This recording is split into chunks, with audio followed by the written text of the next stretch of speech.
It is understandable. Gas prices are a huge issue for voters. Oh, yes, the midterms aren't that far off, and these are easy targets, right? But while, yes, oil profits are on the rise after years of lagging, that is happening, the main reason gasoline does not move as fast as oil is not quite so easy. First off, let's get out some facts, and I launched these this morning, so it'll be a tiny bit off.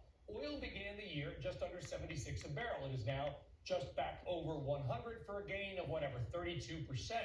Gasoline futures, they started 2022 at 222 a gallon, kind of cool. They're now at 307 roughly for a gain of about 38%. But what you and I pay, and all of our viewers actually pay, a gallon of gas began the year at 329 coming into this morning. It sat at 428 according to AAA for a gain of, you guessed it, just over 30%. So you can see oil futures, gas futures, and gasoline are pretty aligned in their moves, and that's kind of always been the case. Look at this 3-year chart of oil versus the nationwide average for a gallon of gas, okay? It's a little bit weird looking, and that's kind of the point. As you can see, as oil moves, which is the orange line, gasoline moves, but a little bit later. It's the blue line. Then as oil falls, gasoline falls a little bit later. And on the very, very far right of that chart, you can see the huge spike in oil the last couple of weeks.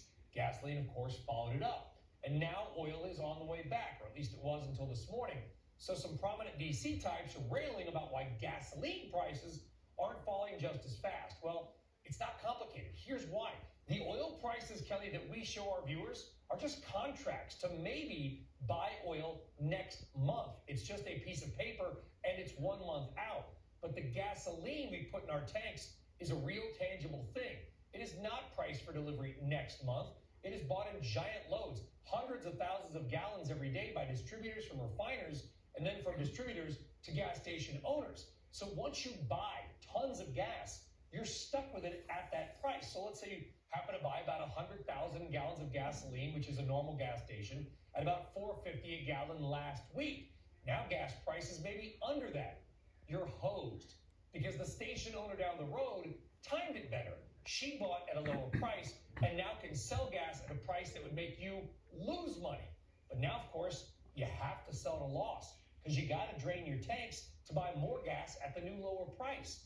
Gas station margins are insanely low, sometimes near zero, just to get you and I into the store to buy Slim Jims and coffee, because that's where the money is made. Kelly, the point is this.